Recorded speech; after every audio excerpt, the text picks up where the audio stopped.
What's up, Enduro guys? This is your program for the 21st of July, and we're adding on from last week with the rear foot elevated split squat, just with more weight. So if you managed last week to do a substantial amount of weight and it was a real struggle, then try and up it just by a tiny bit. If you can't, then up the reps a little bit, just to do a progression from it and build some more strength. We're going to do this again next week, and then we're going to do a deload week after that. So stick by it. It's a very, very good movement. So just to recap, a single kettlebell, right hand first, left leg forwards, laces on your back foot on the bench. Then you're going to go all the way down to feel a stretch in your hip flexor and quad, driving up purposefully until you've completed the reps. Rest a little bit between sides, and that's it for part A, day one. To part B, using a pretty sizable kettlebell, maybe a 24 would be decent as a top end weight, or 16, maybe 12 for girls. You're going to do a single arm swing twice, just to eye level, and then you're going to pop it up. You're going to do a full squat and stand. Then you're going to walk with it 10 meters. Then you're going to turn around, do the same on the other side. So 2 swings, and then a rack into a squat, and then walk with it on that rack 10 meters. Then swap. You're going to do 4 swings and 2 squats. Both sides, increasing the swings by 2 each time and the squats by 1 each time. And you're going to do that as far as you can in 10 minutes. And then to finish, a death by calorie on the assault bike. You can use other pieces of equipment. Secondary to an assault bike, I'd like you to use a ski erg if you can. But the purpose of this is to be counting calories. So it is important that you find something that has a reflective calorie count, so that you can maybe get up to 15 or 20 within the minute. It'll be a big test to be able to get 15 calories on the assault bike in this style. But basically, death by is you do 1 calorie on minute 1, rest the remaining time. So that might take you 5 seconds, so you've got 55 seconds rest. Then on the next minute, the start of the next minute, you do 2 calories, might take you 10 seconds, you've got 50 seconds rest. So the calories increase by 1 every single minute, which then means that the rest time reduces, and you're basically going to get ultra fatigue and then peak at an intensity that's pretty crazy. So dig in. It's going to be sick, but I'm sure you can handle it. And then on to day 2. Day 2, the first movement or combination we're going to do a superset, is all about functionality around the shoulder, getting you nicely put into some positions of mobility and strength where you need it. Basically, before I chat too much, you can take a lunge position. The lunge is not necessarily to benefit anything around the legs, anything hips below. This is to set your core in a rigid position. Then what you're going to do is right hand first, left leg forwards. You're going to rotate yourself all the way around as far as you can, and then 1 press. Then you're going to turn a number of degrees so that you press, turn, so that you eventually end up as far as you can facing around this direction, and then you come back again. I expect that'll take about 7 presses on the way out, and then 6 obviously on the way back. Then you're going to swap sides and do the same. So starting with your chest open, a press, turn, press, nice tight obliques, nice purposeful rotation through your core and your trunk. And this is going to be great to get nice functioning midline linked to your upper body. Between those, so you've done a set on your right, a set on your left, hook up a band about shoulder height. This is 2 bands together, so we've got a little bit more range on it with consistent tension. The idea here is that you're going to point your fingers towards where the band is attached to the rig, separating your shoulder blades, and you're going to bring your shoulder blades together and then followed by your elbows so that they're nice and high, elbows high, finishing at 90 degrees with a squeeze through your upper mid back. So this is a nice balancing movement to get you primed for the next stuff, but very good to be focusing on what's happening around those shoulder blades and the function and stability through the shoulder, especially twinned with the presses. And then part B. Okay, part B is going to be another superset. The purpose of this one is to fire up your lats, engage those so that you know what they're doing, because that's going to be really important to stabilize you for bike control. So wedging a barbell into a corner so it's reasonably stable with no weight on the barbell, hinge through the middle, so nice and stable flat back position. Then in your weakest hand first, bring that barbell out to the side, and then you're going to do some rows, initiated all the way down through the lat. So through your lats here, rather than in your traps. If in doubt, as you're over, have a feel of your traps and see how tight they are compared to your lats. They should be well primed after the band work, but if you find that your traps are getting super pumped, lighten the bar, even down to a PVC pipe, and then focus on where that pull's coming from. Is it the top or is it underneath? It needs to be underneath. Then you're going to do that both sides, and then you're going to twin it simply with a max effort set of press-ups. So if those press-ups are less than 15 full press-ups, then go to your knees and keep the range through the shoulder with a nice tempo, chest and thighs to the ground on each rep. And that's it for part B. Part C is a 20-minute workout of 400-meter run or 500-meter row.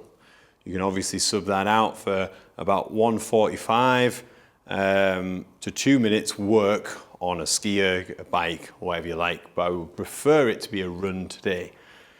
Back in, and then 12 toes to bar. So we'll pop up on here. Toes to bar, we've done loads of times because they're so good. You can do your 12 toes to bar, hop back off, and then out again for the run.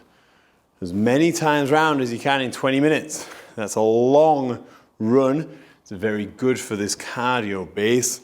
It's going to be a very good grippy workout as well. So your demands are on the toes to bar, whilst fatigue means that you're going to be shocked after your second, third, maybe even your first round of running. It's going to feel a lot different. That's it for day 2. Day 3, part A, some deadlifts. This is going to be really good for the posterior chain. Be very careful. So we haven't done deadlifts in a little while, but ensure that your midline is nicely braced. There's technique-y videos in previous ones, so check back on those for full technique on the deadlift. But what we want here is on the minute, every minute, so we're touching on a little capacity, 3 to 5 reps at round about 70%. So those suggestions there, 70% roundabout, 3 to 5 reps is variable depending on whether you can sustain that core during all of the reps. 10 minutes is a long time at that kind of weight, so make sure that you're fully warm and you're fully committed to staying at the same weight throughout. Try maybe 5 reps, and if you start fatiguing and feel compromised, then reduce the reps. And if you must, reduce the weight, even take a minute out to reduce the weight, come back in and complete 10 minutes with a couple of minutes off in the middle. So it's really important that safety is priority on this, but obviously effective movement, there's a good balance that you need to make. And then part B. Part B for Enduro is going to be tough. 25 lunge balls. So lunge position, hit the target and swap. Get nice and dynamic on it. Important that the movement is all about what's happening with your body and not the target.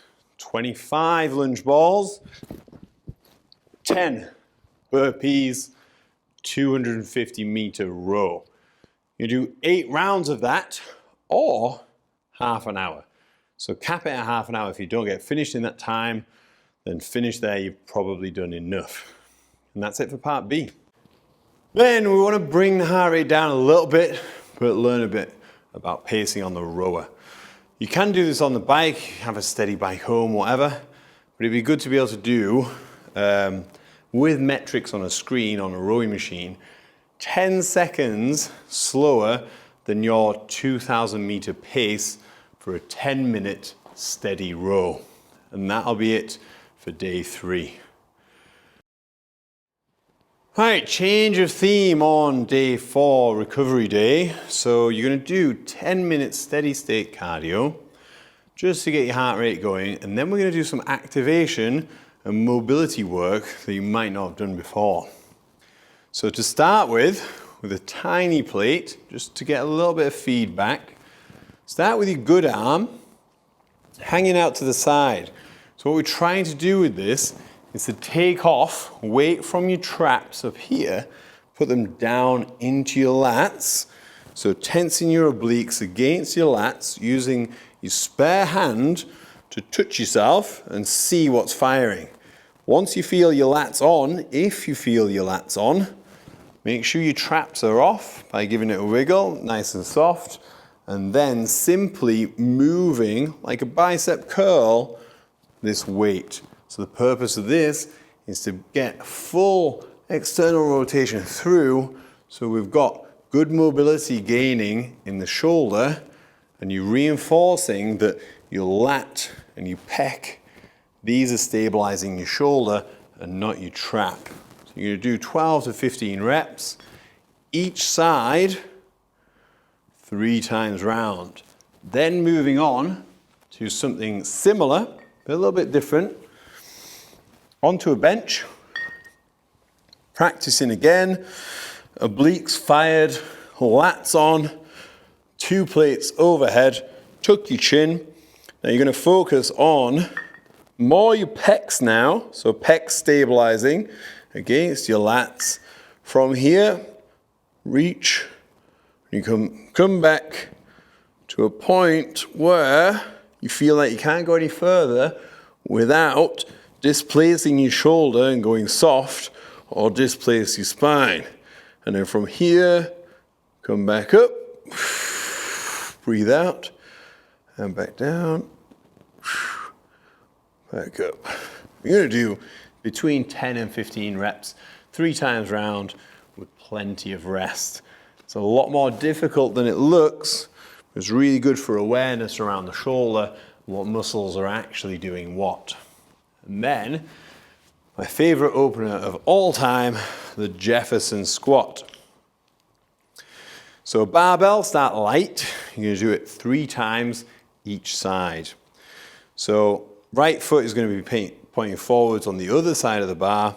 Left foot here, you're gonna take right hand palm out, left hand behind, like a broomstick, if you've ever ridden a broomstick.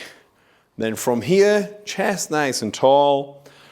You're gonna push your knees out as far as you can, keeping your chest as tall as you can. Obliques, obliques, obliques. Squatting, squatting, squatting. Knees out. Oh. And then come back up, take a breath. And then go back down, nice and steady, thinking about that bottom position. You do between 3 and 6 reps. Then you're gonna swap sides. So swap which foot's forwards, do the same again. It's a really, really good movement for mobility through the hips.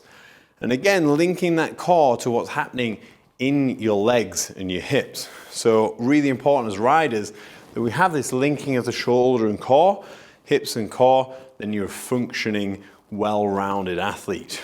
And then you're gonna finish off with where you've identified red flag areas in your mobility. And maybe if some of those are around your shoulders and hips, after doing those openers, you might see a difference already. But attack those red flag areas that you've identified in your mobility work or screening and spend some time on that, and you can finish off with a 10-minute, nice and steady row, run, cycle, anything you like. And that's that for this week. So as always, any questions, send them over. Until next time, it's your time, make it count. Or happy gymming, happy riding. I don't even know what tagline is. Peace.